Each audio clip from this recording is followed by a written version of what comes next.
Hi friends, இன்றைக்கி நம்ம என்ன பார்க்க போகிறோம் அப்படின்னா, ரேஷன் கார்டில் எப்படி பேர் நீக்கம் செய்கிறது அப்படின்னு தான் பார்க்க போகிறோம். கூகுள் போய்க்கோங்க. கூகுள் போயிட்டு ரேஷன் கார்டு அப்படின்னு டைப் பண்ணி என்டர் பண்ணிக்கோங்க.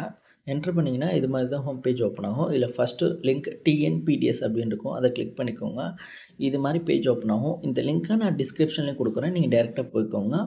இதை வந்துட்டு குடும்ப உறுப்பினர் நீக்க அப்படின்னு ஒரு ஆப்ஷன் இருக்கும் பாருங்கள். அதை கிளிக் பண்ணிக்கோங்க. அதை கிளிக் பண்ணதுக்கப்புறம் நம்ம ரேஷன் கார்டில் லிங்க் பண்ண மொபைல் நம்பர் கேட்கும். மொபைல் நம்பர் கரெக்டாக என்டர் பண்ணிக்கோங்க. மொபைல் நம்பர் என்டர் பண்ணிவிட்டு கேப்ச்சா என்டர் பண்ணிவிட்டு பதிவு செய்ய கொடுத்துருங்க. ஓடிபி வரும். ஓடிபி அதை கரெக்டாக என்டர் பண்ணிவிட்டு மறுபடியும் பதிவு செய்ய அப்படின்னு கொடுத்துட்டீங்க அப்படின்னா இது மாதிரி பேஜ் ஓப்பன் ஆயிரும். நம்ம ரேஷன் கார்டு டீட்டெயில்ஸு, நம்ம குடும்ப தலைவர் எல்லாருமே கொடுத்துருப்பாங்க. அந்த டீட்டெயில்ஸ் எல்லாமே ஷோ ஆகும்.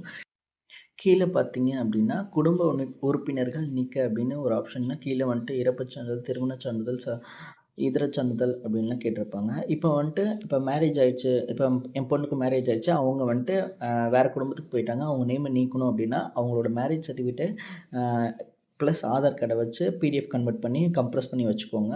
சப்போஸ் அப்பா அம்மா யாரா இறந்துட்டாங்க, அவங்க டாக்குமெண்ட் சப்மிட் பண்ணோம் அப்படின்னா டெத் சர்டிஃபிகேட் அது மாதிரி கொடுத்துட்டு பதிவிறக்கம் கொடுத்துருங்க. அதாவது மேக்ஸிமம் நீங்கள் பண்ணுற ஃபைல் அப்லோட் பண்ணுற ஃபைல் வந்து ஒரு எம்பிக்குள்ளே இருக்கிற மாதிரி பார்த்துக்கோங்க.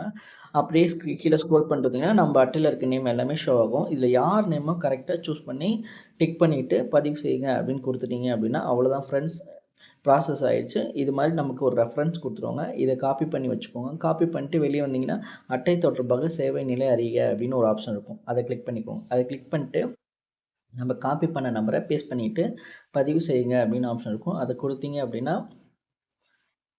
இது மாதிரி வந்துடும் ஃப்ரெண்ட்ஸ். ப்ராசஸிங்கில் இருக்கிறத இப்படி காமிச்சிருவாங்க. நம்ம டாக்குமெண்ட் வெரிஃபிகேஷனில் இருக்குது அப்படின்னு சொல்லுவாங்க. அதுக்கப்புறம் மேலே இதை வந்துட்டு டவுன்லோட் பண்ணிக்கலாம். இந்த அப்ளிகேஷனை மேலே டவுன்லோட் அப்ளிகேஷன் அப்படின்னு ஒரு ஆப்ஷன் இருக்குது பாருங்கள். அதை கிளிக் பண்ணிங்க அப்படின்னா நமக்கு அப்ளிகேஷன் ஃபார்மெட்டில் டவுன்லோட் ஆகிடும். இந்த வீடியோ பிடிச்சிருந்தா லைக் பண்ணுங்கள், சப்ஸ்கிரைப் பண்ணுங்கள். Thank you friends.